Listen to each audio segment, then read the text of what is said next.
Have you ever wondered why do we have only 10 digits from 0 to 9? Why only 10 distinct symbols? Why not more symbols after 9 like Ben? If we add Ben, we would also get Benteen after 19, 20 Ben after 29, 30 Ben after 39 and so on. What is stopping us to add such symbols? Why not one more symbol after Ben like Den, Denteen, 29 and so on? Who decides that there must be only 10 digits? To understand this, let's go back in the history. Way back, then even before computers were invented. At a time when even these 9 digits which we know of were not even a thing. The early humans used to count using strokes. For each object they count, they used to draw a stroke. This number system used by early humans is called the tally system. As the number of objects increased, it got difficult to maintain count of things using this system. And so they introduced a cross mark to mark a set of 5. So they used to have a stroke to count each object, and once the count became 5, they added a cross mark. They would again start by stroke per object and make sets of 5. Later, humans evolved and started using their fingers to represent count of objects. They started counting the objects as 1, 2, 3 up to 5 on one hand and 6 to 10 on the other. The animals were arranged in count of 10 instead of 5, like the tally system. The decimal number system that we know of originated from this. Some Greek, Hindu and Arabic mathematicians started using symbols for these 10 numbers. These are the symbols from 0 to 9 that we still use today. They would have added more symbols for numbers after 9, like we added Ben previously. But they would have soon run out of symbols and it might have become too complex to remember each symbol. So some mathematicians back then came up with a clever idea of using a number system where the value of digit is based not only on its symbol but also its position. We call this the positional number system, as the value of digit is dependent on its position. For example, this is a 3 based on its symbol and position. But if you change its position and make it 37, the symbolic value is still 3 but the positional value makes it 30. If you again change its position and make it 372, the symbolic value is still 3. However, its positional value now becomes 300. Hence this number is not 372 but 372. We are so used to do this in mind and call it as 372 instead of 372. Using only 10 digits in our day-to-day system is most likely linked to our initial usage of fingers for counting. But there were also other civilizations that used other kinds of number systems, but the decimal system became widely popular. For example, the Sumerians or Babylonians used the same 10 fingers to count up to 60. On the first hand, they used finger fragments to count 1, 2, 3, 4 and so on up to 12. Then they marked this set of 12 using finger from the other hand. They would again start from 1 to 12 on the first hand and again mark this set using finger from the other hand. They continued in this fashion using their fingers and finger fragments. This made them count up to 12 times 5, which is 60. We call it the Sexagesimal number system as there are 60 symbols.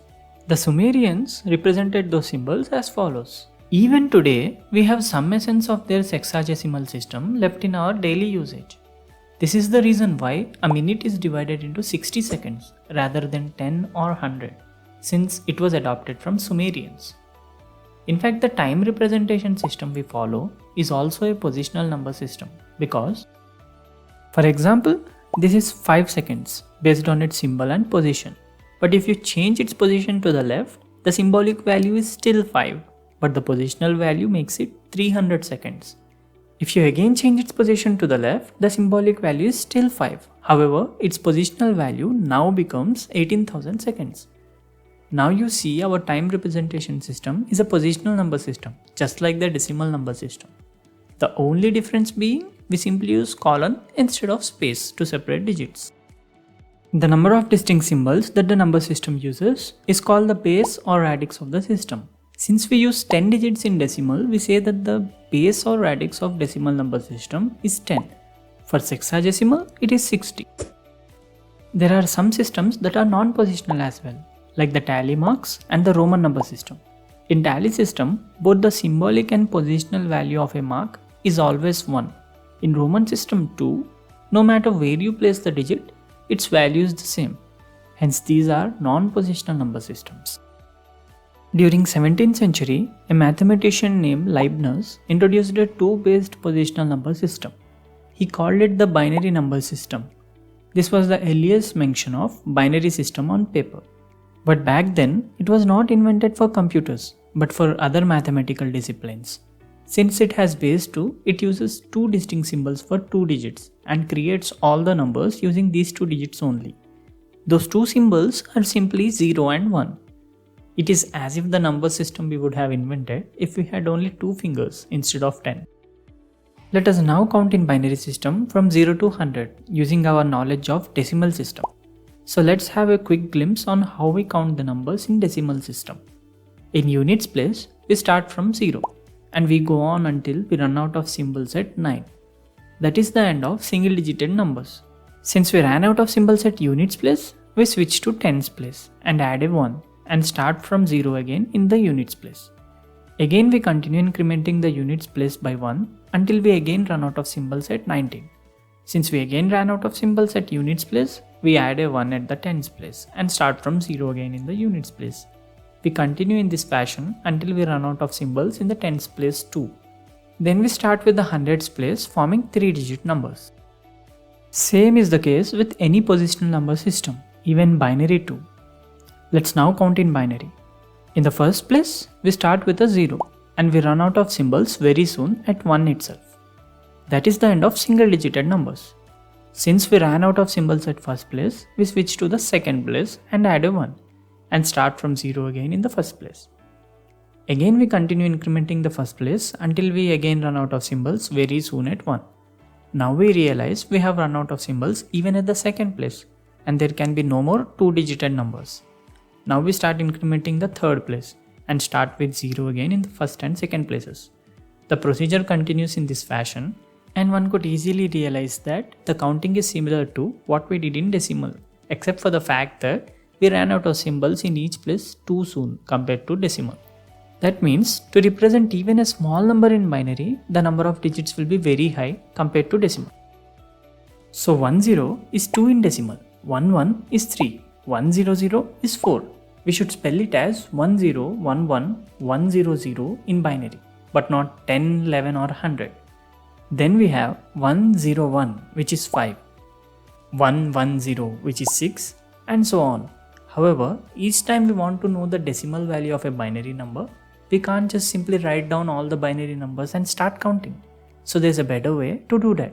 It would be topic for our next video. Other than binary with base 2 and decimal with base 10, there are other positional number systems as well, like the octal with base 8 that uses symbols from 0 to 7 and the hexadecimal with base 16 that uses symbols from 0 to 9 for the first 10 digits and then A to F to denote the rest. Now for my curious viewers, those that noticed at the start of video that the rest of 8 types were missing. I hope you have already figured it out by now.